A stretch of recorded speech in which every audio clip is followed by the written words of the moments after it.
Tonight on Crossfire, one of the least productive Congresses in history finally does something. Everybody's hell-bent to get out of town. But is saying yes to the budget deal the wrong answer? There's choice between keeping the government open and screwing all the military retirees. Is that the right choice? On the left, Donna Brazil. On the right, S.E. Cupp. In the Crossfire, Senator Jon Tester, a Democrat who supports the budget deal, and Senator Roger Wicker, a Republican who doesn't. Is the compromise budget deal a bad deal? Tonight on Crossfire.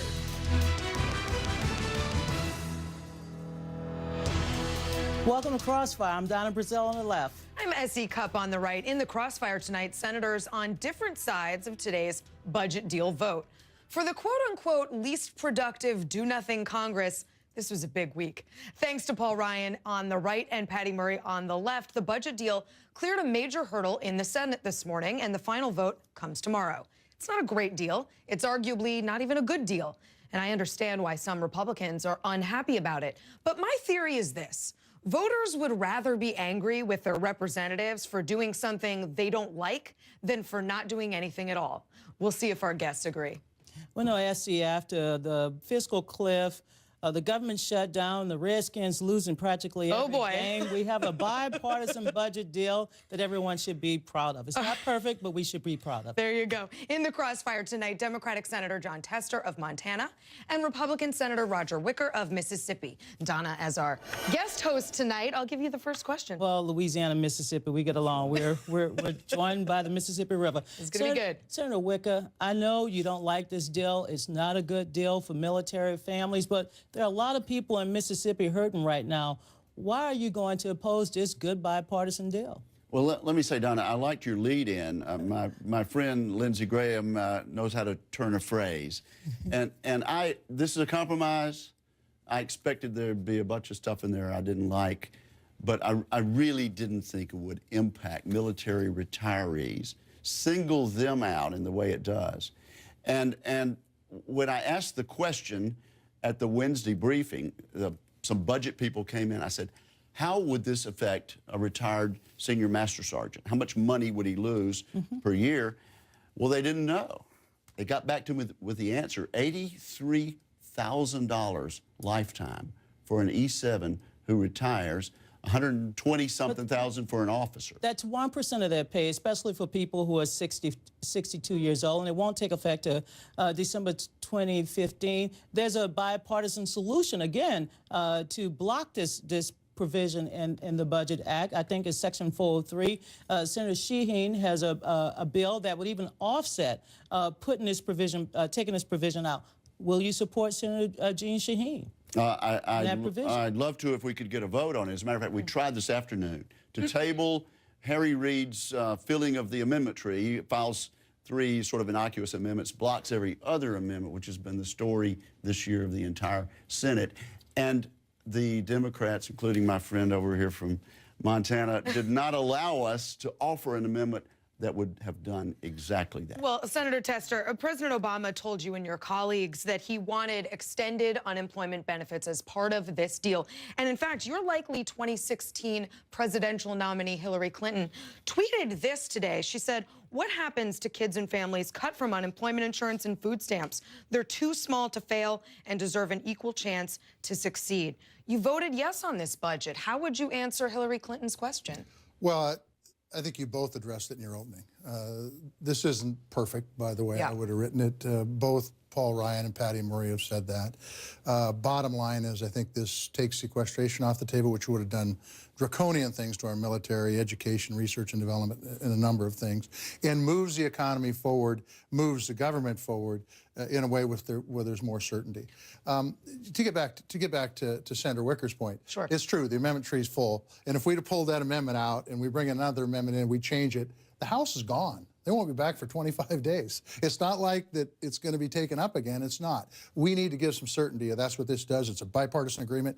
You said it. It's better to do something that might not be perfect than do nothing at all. I agree. But it seems like you guys Democrats caved on that issue that was supposed to be incredibly important to Democrats. Now, I think just as the military retirement issue that Senator Wicker talked about, the issue of unemployment compensation can be dealt with down the line. Harry's talked about bringing it up in January. I think we can deal with it then. If we've got the votes to get it passed, we can move forward in a constructive way. But Senator Wicker, you have to agree that we now have 2 years to talk about something else other than the budget, the budget, the budget. And so over the next 2 years, we can talk about how to restore some of the cuts that has been really across the board, those sequester cuts. You oppose some of those sequester cuts. You come from a state with a large number of people living in poverty, a lot of kids who depend on Head Start and other programs. In the spirit of Christmas, how do we stop this Scroogeonomics from occurring, to the unemployed and also others who are hurting at this hour? Well, I think the provisions have to be across the board and fair, not hit anybody really, really hard. But Jon just pointed out why it's going to be easier said than done to get rid of this military retirement tax penalty of $80,000 for an enlisted man. He says we can go back and fix this unemployment insurance thing. We're going to have something signed into law by the President of the United States by the end of this week. It's hard to change a statute, particularly when he wants to change one provision, and those of us that want to protect the promise we made to military veterans want to change that back.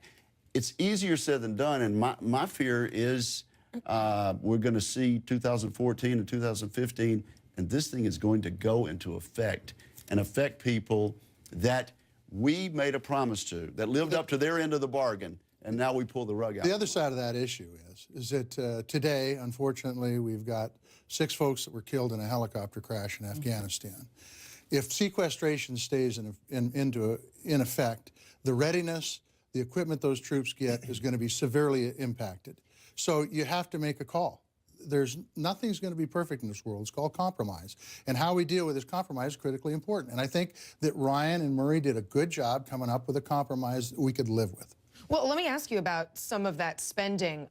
Your colleague in the Senate, Tom Coburn, released his Wasteful Spending book today. And I got to tell you, I was a little shocked at some of the things that our government is spending money on. You can take a look right here. $1 million to study romance in novels and movies. $385,000 to study the oddity of duck penises. That's right. $3 million for NASA to investigate how Congress works. Make sense of that. I mean, you talked about defense cuts and keeping our military strong. How do we assume that you guys can make the right calls when this is the kind of stuff you're spending money on? This is the right step because this empowers the Appropriations Committee to do their job, and they haven't been able to do their job for several sessions now. This gives us the top line figures to go in and determine where the waste, fraud, and abuse is and make sure these programs are lean and mean. We haven't had that ability before. We've just kind of been a CR rubber stamp to move forward, and that's not a way to run a government, and that's why this budget deal needed to move forward. Whether it had some inadequacies or not, it was critically important we move forward so that we can deal with those kind of crazy things that are out there. So you guys are going to go through Tom Coburn's Wasteful Spending book, and he says you could eliminate $30 billion. Look, I appreciate Tom's Wasteful Spending book, and I think we ought to take a look and see what some of those proposals are. I looked at the ones that he had written in for Montana. Quite frankly, they had some merit, but the way they were written up by him, it made them look pretty awful. The bottom line is I think the subcommittee chairman, working with the ranking member in those subcommittees, can go into those budgets now and cut out the fat. And weed it down. Look, we're all concerned about the budget. Senator Wicker, myself, everybody. We don't want to have a $16, $17 trillion deficit passed on to our kids. Now is the time to really work together as Democrats and Republicans, make that happen. That's what happened with this budget. Jon, I have to agree it. with you on the appropriation. I used to be on the Appropriations Committee in the House, and actually, when they get a chance to do something other than a CR, a continuing resolution, they can pick and choose, and they haven't been able to do that the last 4 years. That's right. Well, isn't it morally wrong and economically stupid to allow 1.3 million Americans to spend this Christmas without getting the unemployment benefits? I'm going to harp on that because I think it was stupid that was somehow or another left off the table during the negotiations. We're going back to the regular statute on this that's been in effect for decades and decades. This has been the longest period of time since 2007 when we've had an exception to that. The recovery is weak, but I think it's time to go back to regular order on unemployment compensation, as we've done every time we've extended it. We've always gone back to the regular 27 weeks. Well, one thing the president might want to spend some money on is a strategy to save his second term. We'll be back with the poll numbers out today. Are they as devastating as I think they are? Stay tuned.